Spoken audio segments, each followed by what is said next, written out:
Assalamualaikum warahmatullahi wabarakatuh. Kami dari kelompok 6 kelas PSTIB ingin mempresentasikan mengenai progres kami di minggu keempat mengenai Jurnal Inovasi dan Transformasi Digital. Di sini dengan anggota saya Devianti Ersa Arfarani dengan NPM 2415061080 dengan rekan saya. Saya Aldo Riantama dengan NPM 2415061068. Saya Dwi Seti Anjani dengan NPM 2465061006. Jadi progres kami yang pertama di sini kami sudah menyusun sebagian dari isi SKPL kita. Nah, dari yang pertama, dari bab yang pertama di sini terdapat pertama, tujuan dari penulisan dokumen. Dokumen ini disusun tentunya untuk menjelaskan secara rinci kebutuhan dan spesifikasi dari OJS kami ini. Lalu yang kedua tuh ada lingkup masalah. Nah, lingkup masalah ini, dokumen ini tuh mencakup semua yang terjadi dalam OJS ini. Nah, selanjutnya ada definisi istilah dan singkatan. Di sini ada istilah mengenai OJS, admin, editor, author, reviewer, reader, author, submission, issue, dan DOI atau digital object. Lalu yang keempat di sini ada Lalu yang keempat di sini ada aturan penomoran mengenai bab dan subbab dokumen, tabel, gambar, dan juga referensi. Nah, di sini kami menggunakan JC Engineering Universitas Lampung untuk sebagai referensi OJS kami. Selanjutnya di sini ada deskripsi umum mengenai dokumen ini yang merupakan dokumen ini tuh disusun untuk spesifikasi kebutuhan perangkat lunak untuk sistem jurnal yang kita buat ini. Next, bab 2. Lalu di sini ada deskripsi umum dari sistem OJS kita. Lalu selanjutnya ada karakteristik dari pengguna. Di sini ada super admin. Lalu selanjutnya ada editor, reviewer, author, dan juga reader. Di sini juga terdapat batasan-batasan dari OJS kita. Selanjutnya, di sini ada lingkup. Selanjutnya di sini pada bab 3 kita sudah membuat model SDLC. Di sini kami menggunakan metode waterfall. Scroll.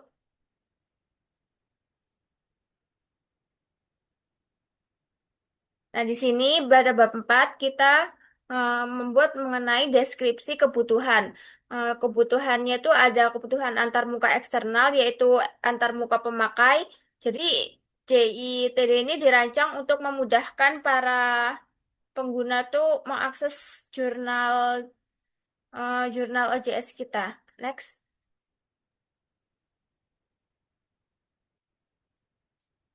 Di sini ada antarmuka perangkat kerasnya, lalu antarmuka perangkat lunak.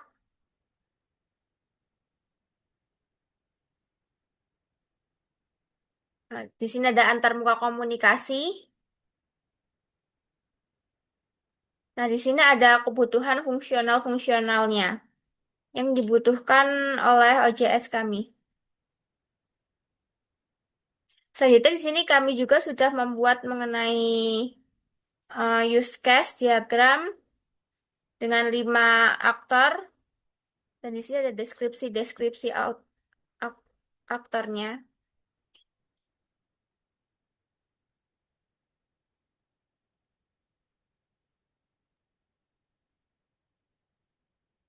Di sini juga kita sudah memasukkan mengenai sequence diagram pada aktor-aktor dan apa saja yang dapat dilakukan oleh aktor tersebut.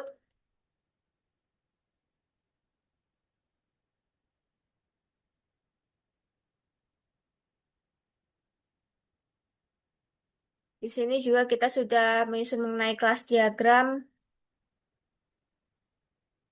activity diagram, dan juga yang terakhir kita sudah membuat mengenai state diagram.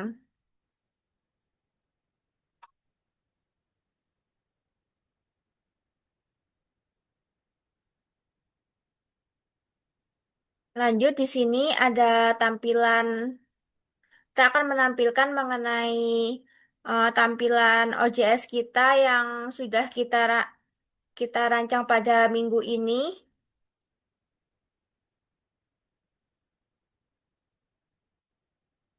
Jadi di sini saya akan menjelaskan mengenai register terlebih dahulu.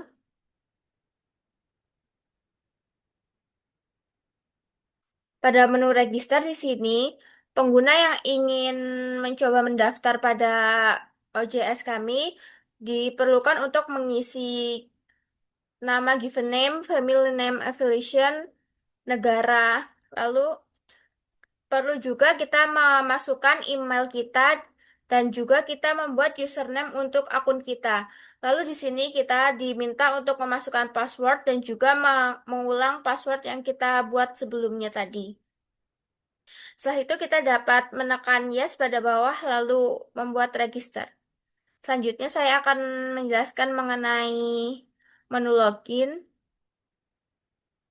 Pada menu login ini kita hanya perlu memasukkan username kita atau email dan juga password. Selanjutnya, setelah berhasil maka setelah login berhasil maka akan masuk ke tampilan OJS OJS-nya. Selanjutnya pada tampilan ini akan dijelaskan oleh rekan saya.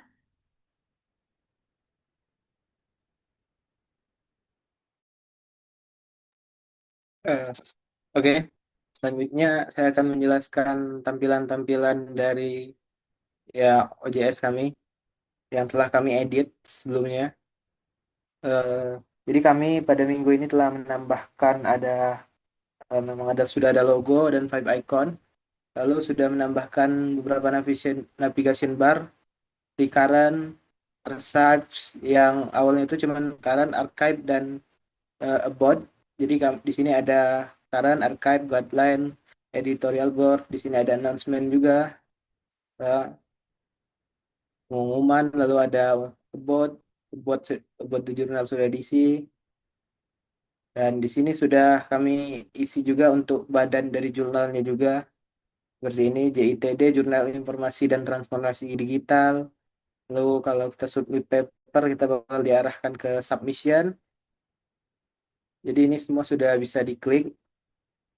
Lalu ada pengenalan tentang JITD itu apa, dan ada eh, lingkungan yang akan dibahas di jurnal ini apa, sebutnya ya seperti itu. Lalu untuk bagian ini ada bagian sidebar dan footer. Silahkan teman saya.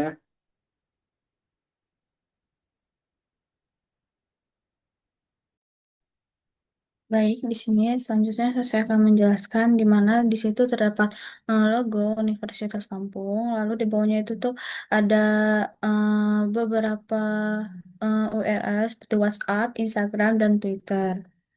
WhatsApp di situ tertera dengan itu jika kita ingin menghubungi ke lanjut WhatsApp, maka ya ketika kita mencet WhatsApp maka tampilannya akan yang seperti tadi. Lalu Instagram bisa juga ke Instagram dan ke Twitter. Lalu selanjutnya ada quick link itu berguna untuk yang for author. Yang for author itu dia ini nih untuk penulis, ini informasi untuk penulis bahwa itu tuh terdapat langkah-langkah untuk penulis OJS sistem itu kan bagaimana eh, apa dan di situ tertera untuk mengontak editorial at jtidjournal.com untuk ininya dan cara membuat akun dan login.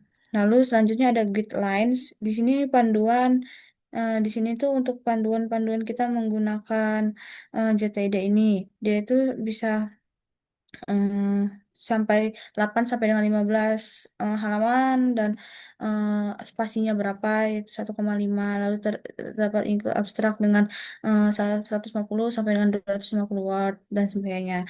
Lalu yang ketiga itu ada editorial board yang mana itu berguna untuk pengedit yang mana di situ tuh tertera editornya itu tuh terdapat tiga nama yaitu Aldo Riantama sebagai editor in chief Universitas Lampung, yang kedua Dwi Jani, dan yang ketiga Devianti Ersa Aparani.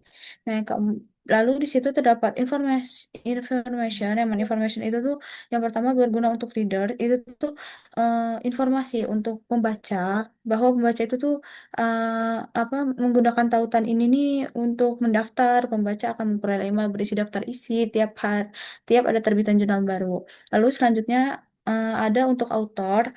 Informasi untuk author di sini memberitahu bahwa author itu akan merekomendasikan atau mereview halaman tentang kami untuk kebijakan bagian jurnal serta petunjuk penulis. Lalu yang ketiga itu ada for librarian, itu di mana di situ menjelaskan informasi untuk pustakawan, riset untuk mendaftar jurnal di antara pemegang jurnal elektronik perpustakaan, dan juga untuk menjadi tuan rumah untuk anggota fakultas untuk menggunakan jurnal saat mereka terlibat pada proses editing. Lalu terdapat download copyright form itu maka akan menampilkan seperti ini tampilannya, yang mana di sini terdapat copyright analysis dan informasi lebih lanjut. Lalu selanjutnya ada Putra di mana di sini nih informasi-informasi bahwa JTD itu Jurnal Inovasi dan Transformasi Digital dengan Fakultas Universitas Lampung, dan di situ tertera email, WhatsApp, ISSN dan prefix dan eh, apa jika ingin mengikuti itu bisa di tiga Instagram, Twitter dan Facebook. Lalu tahun dengan 2025 dengan ini diambil dari OJS PKP Privacy Police. Sekian penjelasan dari saya kembalikan ke moderator.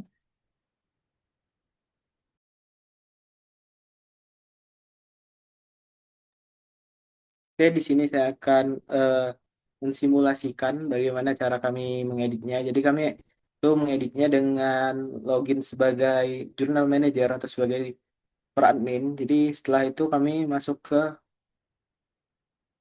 setting dan masuk ke websitenya. Di sini kami sudah menambah-nambahkan ke seperti di setup. Ini kami menambahkan awalnya logo, lalu yang sudah kami tambahkan juga bagian footernya. Lalu di sini kami juga eh, melakukan di mengedit style CSS-nya, pub icon, dan di sini ada additional kontennya juga sebagai badan utama dari jurnal itu tadi. Lalu di sini kami juga ada di setelah mengedit navigation-nya tadi, di sini kami bisa menambahkan navigation-nya lewat ada add item, lalu masuk ke primary navigation menu. Lalu kami telah menambahkan halaman static page-nya seperti editor board, for jurnal, dan guideline tadi. Selain itu kami juga di sini sudah mendownload plugin. Ada plugin Bootstrap 3 Base Dem. Ini untuk tampilan jurnalnya. Dan ya kami juga edit di custom block manajernya. Ini untuk halaman statis tadi di sidebar yang telah dijelaskan oleh teman saya. Eh, Sekian untuk penjelasan tampilan. Selanjutnya saya serahkan ke moderator. Oke, jadi untuk kendala kami pada minggu ini yaitu admin belum dapat mengirimkan email kepada pengguna lain. Lalu untuk to-do list akan dijelaskan oleh rekan saya. Jadi to-do list kita pada minggu kelima itu yang pertama kita akan menyelesaikan SKPL kita. Lalu yang kedua kita akan mencoba menginputkan jurnal. Yang ketiga kita itu akan karena kita itu sudah memasukkan semua user, tetapi kita belum mencoba semua fitur-fitur yang ada pada user, maka untuk to-do list minggu depan kita akan menjelaskan dan mencoba semua fitur-fitur yang dapat dilakukan oleh user seperti author, either, reviewer, dan admin. Lalu selanjutnya kita akan menunjukkan dokumentasi kita pada minggu keempat.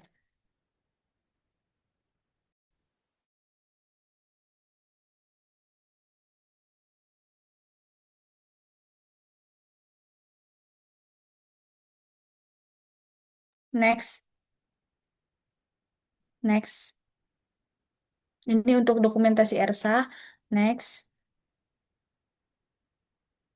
next. Ini Ini dokumentasi saat saya menambahkan user melalui database, menambahkan editor. next. Ini untuk dokumentasi Aldo.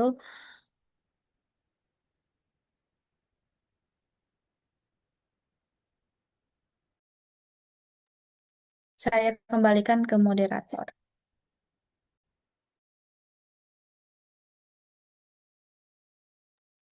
Oke, jadi sekian presentasi dari kelompok kami mengenai progres minggu keempat ini.